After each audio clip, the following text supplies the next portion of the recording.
नमस्कार।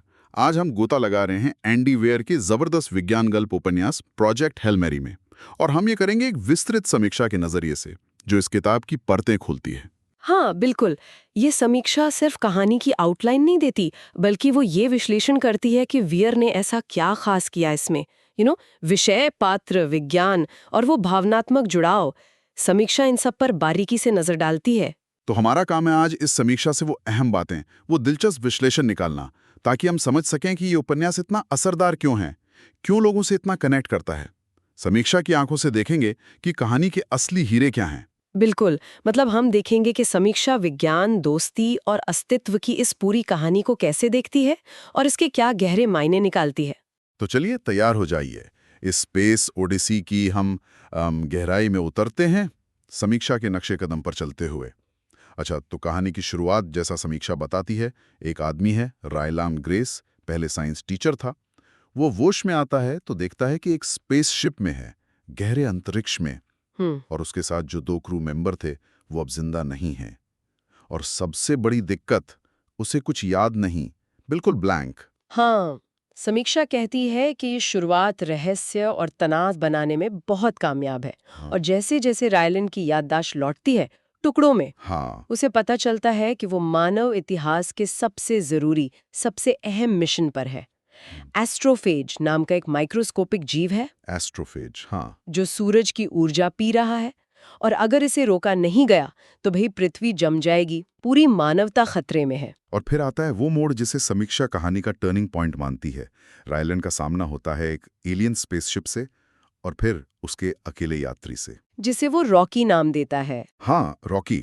समीक्षा के हिसाब से यहीं से कहानी सिर्फ एक सर्वाइवल थ्रिलर नहीं रह जाती। बिल्कुल। वो बन जाती है 2 एकदम अलग प्रजातियों के बीच दोस्ती, समझ और मिलकर प्रॉब्लम सॉल्व करने की एक बहुत ही अनोखी कहानी। समीक्षा के लिए ये पहला संपर्क इतना अहम क्यों है? क्योंकि ये कहानी को एक बिल्कुल नई और ज्यादा इमोशनल दिशा देता है। बिल्कुल। ये दिखाता है कि शायद सहयोग ही ब्रह्मांड में टिके रहने का सबसे जरूरी नियम है। अब आते हैं उन मुख्य थीम्स पर जिनका विश्लेषण समीक्षा करती है। पहला और सबसे बड़ा, विज्ञान के जरिए अस्तित्व। हाँ, ये तो वियर का स्टाइल है ना, द मार्शियन की तरह। बिल्कुल, समीक्षा इसी बात पर जोर देती है। यहाँ भी विज्ञान ही कहानी का इंजन है। फिजिक्स, केमिस्ट्री, बायोलॉजी के असली सिद्धांत, पात्र इन्हीं का इस्तेमाल करके मुश्किलों से निकलते हैं। समीक्षा इसे हार्ड साइंस फिक्शन का बेहतरीन उदाहरण मानती है। Hard science fiction. समीक्षा ये बताती है कि वियर इसे कैसे हैंडल करते हैं। क्या ये बोरिंग हो जाता है? नहीं, यही तो खास बात है। समीक्षा कहती है कि हार्ड साइंस फिक्शन वो होता है जहां कहानी वैज्ञानिक तथ्यों पर टिकी हो, लेकिन वियर की खूबी ये है, समीक्षा के अनुसार, कि वो इस हार्ड विज्ञान को उबाऊ नहीं बनाते, वो इसे रोमांचक पहेलियों जैसा बना देते हैं। अच्छा, जैसे? समीक्षा उदाहरण देती है, जैसे एस्ट्रोफेज की बायोलॉजी या स्पेसशिप की ऑर्बिटल मैकेनिक्स। काफी जटिल चीजें हैं ये। हाँ, बिल्कुल। पर इन्हें रायलन के सोचने के तरीके से या रॉकी के साथ उसकी बातचीत के जरिए बड़े सरल तरीके से समझाया गया है। यानी विज्ञान सिर्फ बैकड्रॉप नहीं है, वो कहानी का हिस्सा है। और समीक्षा मानती है कि ये पाठकों के लिए समझना आसान है। जी हाँ। विज्ञान के अलावा दूसरा बड़ा विषय जो समीक्षा उठाती है वो है अकेलापन और साथीपन। रायलन शुरू में बिल्कुल अकेला है, अरबों मील दूर, शायद कायनात में अकेला इंसान। हाँ, और समीक्षा कहती है कि ये अकेलेपन का चित्रण बहुत पावरफुल है। वो महसूस होता है, लेकिन फिर रॉकी आता है और वो अकेलापन टूटता है। और उनकी दोस्ती को उपन्यास का इमोशनल कोर मानती हैं। और खास बात यह है कि ये दोस्ती भाषा, कल्चर, यहाँ तक कि बायोलॉजी की दीवारें भी तोड़ देती है। ये तो है। समीक्षा इसे अनोखा इसलिए मानती है क्योंकि ये दिखाती है कि कनेक्शन की जरूरत और उसकी क्षमता शायद यूनिवर्सल है, हर जीव में है। ये दोस्ती वाकई कहानी को बहुत ऊपर ले जाती है। पर समीक्षा एक और मुश्किल सवाल पर भी ध्यान दिलाती है, जिम्मेदारी का बोझ। रायलन को बाद में पता चलता है कि वो इस मिशन पर अपनी मर्जी से नहीं आया। हाँ, उससे एक तरह से मजबूर किया गया था। तो समीक्षा इस हिस्से को कहानी का एक ग्रे एरिया कहती है। रायलन के मन में एक संघर्ष चलता है, अपनी जान बचाऊं या पूरी इंसानियत को। समीक्षा का तर्क है कि ये दिखाता है कि बड़े लक्ष्यों के लिए अक्सर व्यक्तिगत आज़ादी और नैतिकता की कीमत चुकानी पड़ती है। मतलब क्या ये सही था उसे ऐसे भेजना? यही सवाल है। क्या किसी एक इंसान पर इतनी बड़ी जिम्मेदारी डालना, वो भी उसकी मर्जी के खिलाफ, क्या ये नैतिक है? समीक्षा मानती है कि ये सवाल कहानी को और गहरा बनाता है। और इसी से जुड़ा है चौथा बड़ा विषय जिसे समीक्षा हाईलाइट करती है, बढ़ते भलाई के लिए बलिदान। कहानी के आखिर में रायलैंड के सामने एक बड़ा मुश्किल चुनाव आता है। हाँ, कि वो पृथ्वी वापस लौटकर हीरो बने या फिर अपने नए दोस्त रॉकी की प्रजाति को बचाने के लिए अपनी वापसी को ही दांव पर लगा दे। समीक्षा रायलैंड के इस चुनाव को पारंपरिक हीरोइज्म पर एक कमेंट्री की तरह देखती है।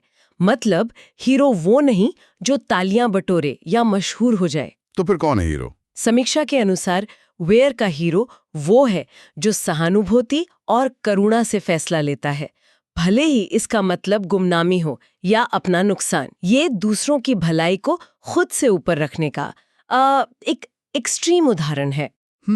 ये सोचने वाली बात है।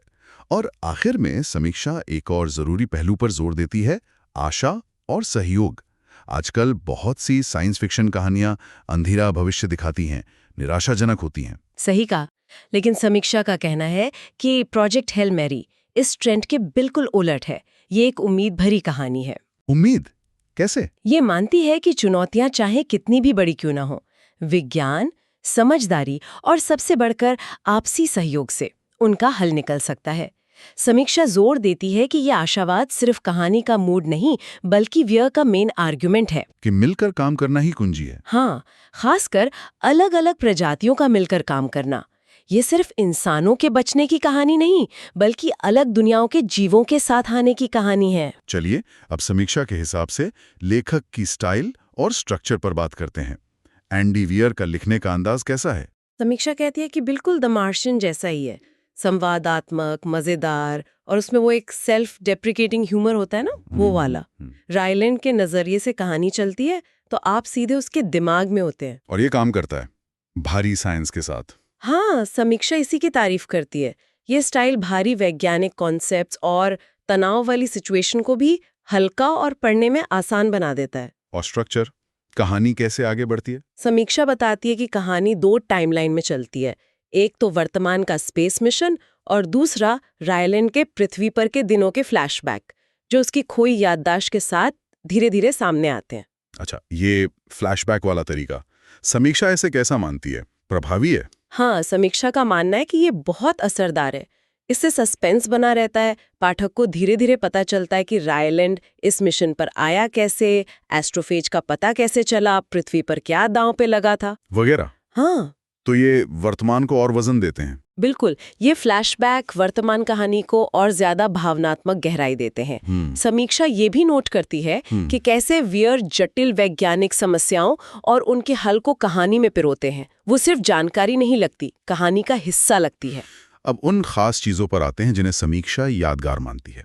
पहला तो एस्ट्रोफेजी है। हाँ, वो जीव जो तारों की ऊर्जा खाता है। समीक्षा इसे साइंस फिक्शन के सबसे ओरिजिनल और दिलचस्प फिल्म्स में से एक मानती है। ये वैज्ञानिक रूप से बहुत क्रिएटिव है और पूरी कहानी की जड़ है। और दूसरा जाहिर है रॉकी। समीक्षा तो रॉकी के किरदार को उपन्यास की सबसे बड़ी जीत मानती है। वो एरिडिया ग्रह का एक मकड़ी जैसा दिखने वाला पर सुपर इंटेलिजेंट इंजीनियर है। वो भी अपनी दुनिया बचाने निकला है। समीक्षा उसके किस बात की तारीफ करती है? समीक्षा इस बात की तारीफ करती है कि वेयर ने कैसे एक बिल्कुल गैर इंसानी प्राणी को इतना विश्वसनीय, लॉजिकल और यहाँ तक कि इमोशनली गहरा बनाया है। रॉकी की आवाज, मतलब उसका संवाद करने का तरीका, दुनिया को देखने का नजरिया, सब कुछ शानदार है समीक्षा के अनुसार। और रायलैंड के साथ उसका रिश्ता कैसे विकसित होता है, उनका कम्युनिकेशन कैसे काम करता है, समीक्षा इस पर कुछ कहती है? हाँ, समीक्षा बताती है कि उनके बीच का संवाद, जो म्यूजिकल नोट्स और गणित पर आधारित है, वो धीरे धीरे समझ और फिर गहरी दोस्ती में बदलता है, बिना कॉमन भाषा के। हाँ, ये दिखाता है कि संवाद और समझ के लिए एक जैसी भाषा जरूरी नहीं है। साझा इरादा और एक दूसरे के लिए सम्मान ज्यादा जरूरी है। समीक्षा इस रिश्ते को कहानी का दिल मानती है। 2 बिल्कुल अलग जीव एक असंभव सी हालत में एक दूसरे पर निर्भर। इसके अलावा समीक्षा प्रॉब्लम सॉल्विंग वाले पहलू की भी बहुत तारीफ करती है। अच्छा, चाहे वो स्पेसशिप का इंजन ठीक करना हो, एस्ट्रोफेज के लिए फ्यूल बनाना हो या लाइफ सपोर्ट सिस्टम चलाना हो, हर समस्या को विज्ञान और इंजीनियरिंग से स्टेप बाय स्टेप हल किया जाता है। तो पाठक भी उस प्रोसेस में शामिल हो जाता है एक तरह से। बिल्कुल। और अंत कहानी का अंत कैसा लगा समीक्षा को? हाँ, अंत। समीक्षा अंत को बिटर स्वीट कहती है, खट्टा मीठा पर बहुत संतोषजनक। रायलैंड का पृथ्वी लौटने का मौका छोड़कर रॉकी और उसकी दुनिया को बचाने का फैसला, ये अप्रत्याशित है। लेकिन कैरेक्टर के हिसाब से सही लगता है। हाँ, उसके कैरेक्टर डेवलपमेंट के साथ फिट बैठता है। समीक्षा के अनुसार उसका आखिर में एलियन बच्चों को पढ़ाने वाला टीचर बन जाना कहानी को एक बहुत ही मार्मिक और यादगार अंत देता है। ये घर वापसी की टिपिकल कहानी नहीं है। पात्रों पर थोड़ी और बात करते हैं। समीक्षा मुख्य किरदारों का विश्लेषण कैसे करती है? रायलैंड ग्रेस के बारे में क्या कहती है? समीक्षा रायलैंड को एक अनिच्छुक नायक यानी रिलक्टेंट हीरो के तौर पर देखती है। वो असल में एक टीचर है, कोई ट्रेंड हीरो नहीं। हाँ। उसमें डर है, हिचकिचाहट है, हाँ। लेकिन साथ ही उसमें गजब की इंटेलिजेंस है, ह्यूमर है और गहरी सहानुभूति भी है। समीक्षा मानती है कि पाठक उससे आसानी से जुड़ पाते हैं क्योंकि वो परफेक्ट नहीं है।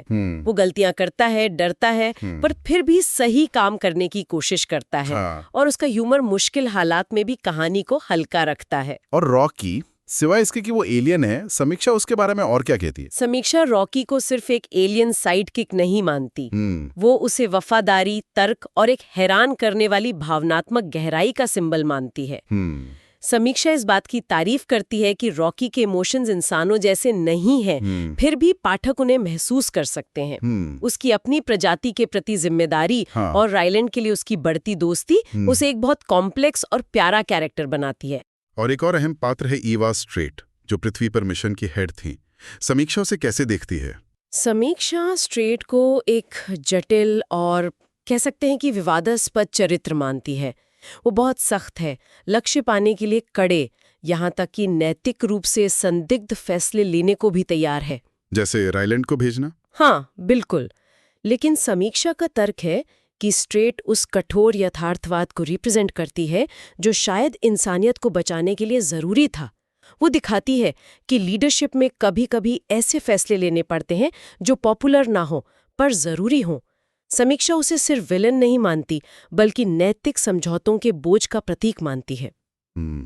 जहां तक किताब के स्वागत की बात है, समीक्षा बताती है कि इसे क्रिटिक्स और रीडर्स दोनों से जबरदस्त तारीफ मिली है। अच्छा? हाँ, खासतौर पर हार्ड साइंस फिक्शन के एलिमेंट्स, कहानी का इमोशनल कोर जो रायलैंड रॉकी की दोस्ती है, और वियर का वो खास ह्यूमर, इन सब के मिक्सचर के लिए इसे बहुत सराहा गया है। शिन अकेले सर्वाइवल पर फोकस था, वहीं प्रोजेक्ट हेल मेरी सहयोग और दोस्ती पर ज्यादा जोर देता है।